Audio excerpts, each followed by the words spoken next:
CNN Live Nationwide. Magandang araw din Ariel, magandang araw Pilipinas, mayong adlaw mga taga Mindanao. Nangakong magbabagong buhay na ang 15 mga armadong terorista na kumikilo sa Dawla Islamia Bangsamoro Islamic Freedom Fighters sa Maguindanao del Norte at Maguindanao del Sur matapos ang mga ito ay sumuko at nagsalong ng kanilang mga armas pandigma sa 1st Brigade Combat Team sa ilalim ng 6th Infantry Division Philippine Army at ng Joint Task Force Central.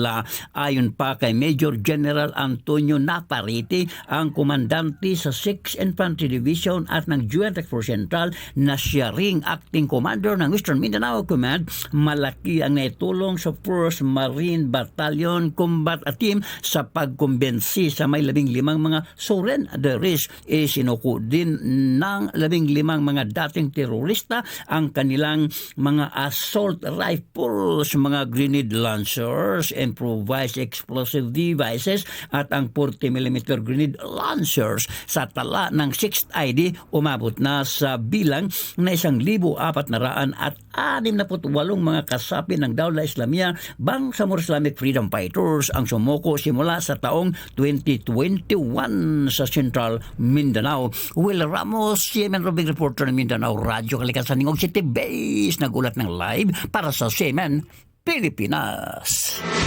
CNN Live Nationwide.